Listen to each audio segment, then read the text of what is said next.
We lost our soldier, but we're still a family. I am still not sure what hits me the hardest, Father's Day, his birthday, or the anniversary of his death. At least Memorial Day brings pride with the pain. My son and I lost our soldier, First Sergeant Charles Monroe King, in October 2006, just 30 days before he was due to come home from a year-long tour of duty in the United States Army in Iraq. The improvised explosive device that detonated under his armored military vehicle shattered his body and our lives.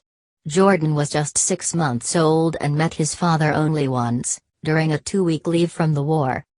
Since then, we have lived through nearly a decade of his absence, from parent-teacher conferences, from holiday dinners, from trips, thankfully few, to the emergency room. And yet I still think of us as an intact family. We are not whole in the traditional sense, of course. I am a single mother of a now 10-year-old boy who has his father's soldier-straight posture and sensitive soul. But like many other military widows and partners who have experienced war's ultimate wrath, I sometimes struggle with a compulsion to defend my soldier's place in our family to anyone who might assume he is gone because of infidelity, abuse, or neglect. One Mother's Day a few years ago, my son and I went alone to our favorite neighborhood diner.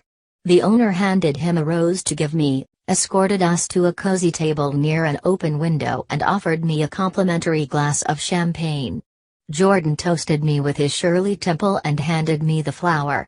I had tucked money into his pants pocket before we arrived because he wanted to be able to pay the bill for his chicken fingers and my pasta. We seemed to draw attention, and not just because we were the only African American family in the restaurant. People smiled watching my sweet little gentleman being so attentive at our table set for two. I was proud but also self-conscious. Was I imagining the pitying glances from a few of the diners who seemed to notice that no father had joined us by the end of our meal?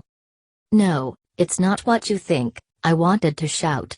I am not a stereotypical black woman who got knocked up and has been left alone to raise yet another fatherless black boy. We planned my pregnancy and loved our baby and each other. You don't have to be black or a woman to want to shout out about why your soldier is not there.